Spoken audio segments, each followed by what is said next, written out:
Matthew 27, NIV version.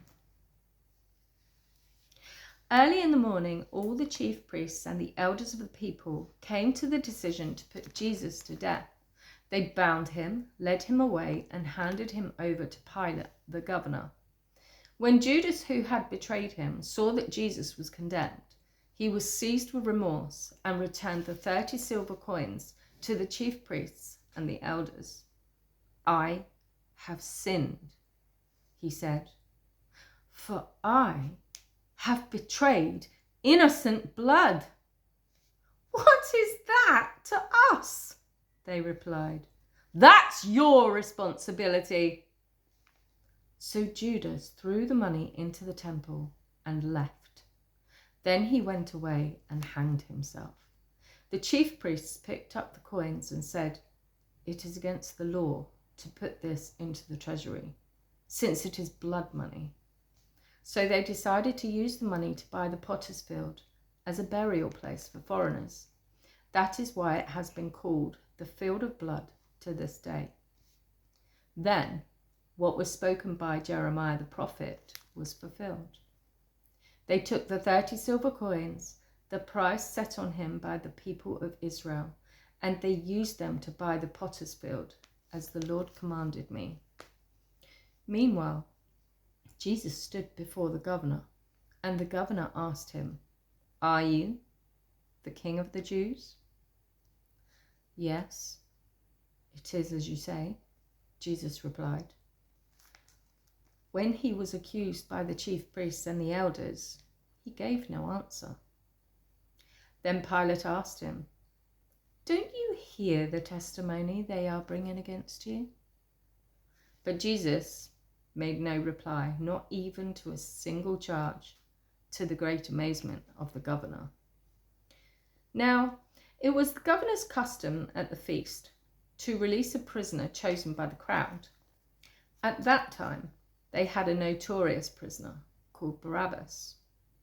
So when the crowd had gathered, Pilate asked them, "Which one do you want me to release to you, Barabbas or Jesus, who is called Christ?"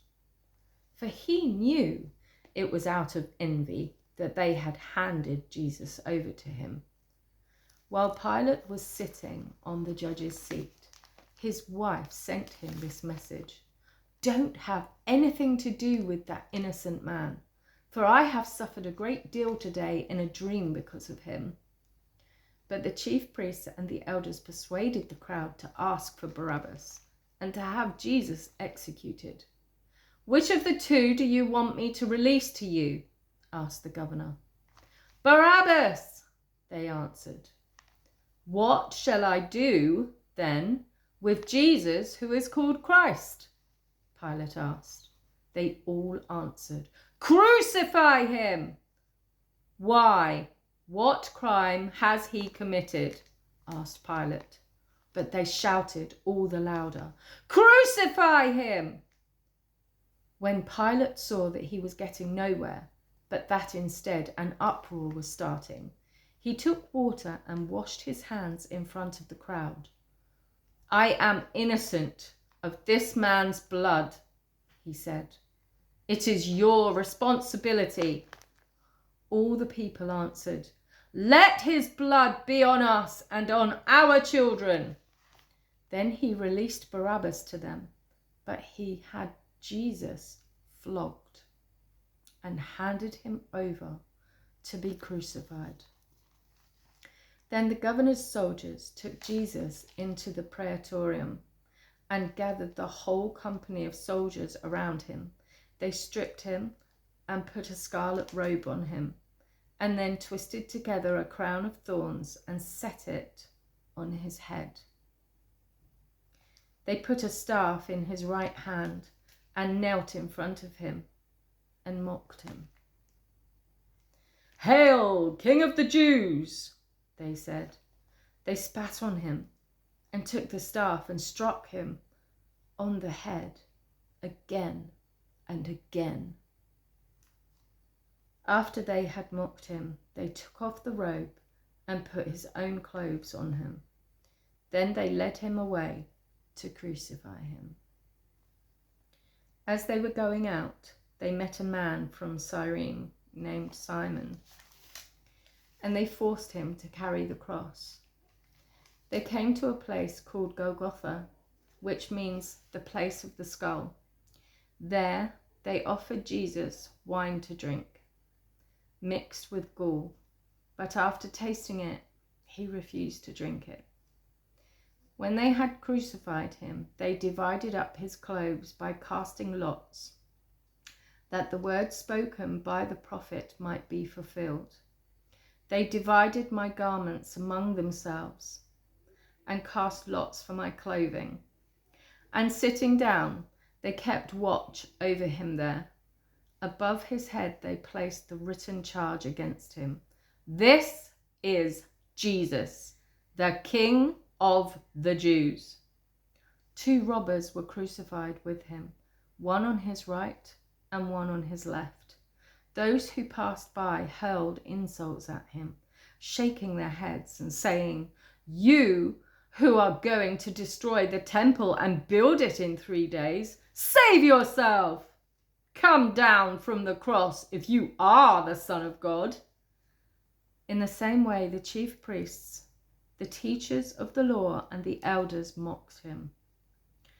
"He saved others," they said, "but he can't save himself. He's the King of Israel. Let him come down now from the cross, and we will believe in him. He trusts in God. Let God rescue him now if he wants him. For he said, 'I am the Son of God.'" In the same way, the robbers who were crucified with him also heaped insults on him. From the 6th hour until the 9th hour, darkness came over all the land. About the 9th hour, Jesus cried out in a loud voice, "Eloi, Eloi, lama sabachthani," which means, my God, why have you forsaken me?" When some of those standing there heard this, they said, "He's calling Elijah." Immediately one of them ran and got a sponge. He filled it with wine vinegar, put it on a stick, and offered it to Jesus to drink. The rest said, "Now leave him alone.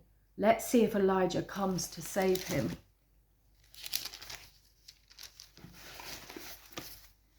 And when Jesus had cried out again in a loud voice, he gave up his spirit. At that moment, the curtain of the temple was torn in two from top to bottom. The earth shook and the rocks split. The tombs broke open, and the bodies of many holy people who had died were raised to life. They came out of the tombs, and after Jesus' resurrection, they went into the holy city and appeared to many people. When the centurion and those with him who were guarding Jesus saw the earthquake and all that had happened, they were terrified and exclaimed, "Surely he was the Son of God." Many women were there, watching from a distance. They had followed Jesus from Galilee to care for his needs. Among them were Mary Magdalene, Mary, the mother of James and Joseph, and the mother of Zebedee's sons. As evening approached, there came a rich man from Arimathea, named Joseph, who had himself become a disciple of Jesus. Going to Pilate, he asked for Jesus' body, and Pilate ordered that it be given to him. Joseph took the body, wrapped it in a clean linen cloth, and placed it in his own new tomb that he had cut out of the rock. He rolled a big stone in front of the entrance to the tomb and went away. Mary Magdalene and the other Mary were sitting there opposite the tomb.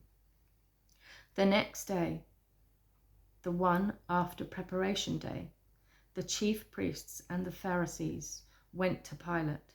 "Sir," they said, "we remember that while he was still alive, that deceiver said, 'After 3 days I will rise again.' So give the order for the tomb to be made secure until the 3rd day. Otherwise, his disciples may come and steal the body and tell the people that he has been raised from the dead." this last deception will be worse than the first. Take a guard, Pilate answered. Go, make the tomb as secure as you know how. So they went and made the tomb secure by putting a seal on the stone and posting the guard. Thanks for listening. Bye-bye.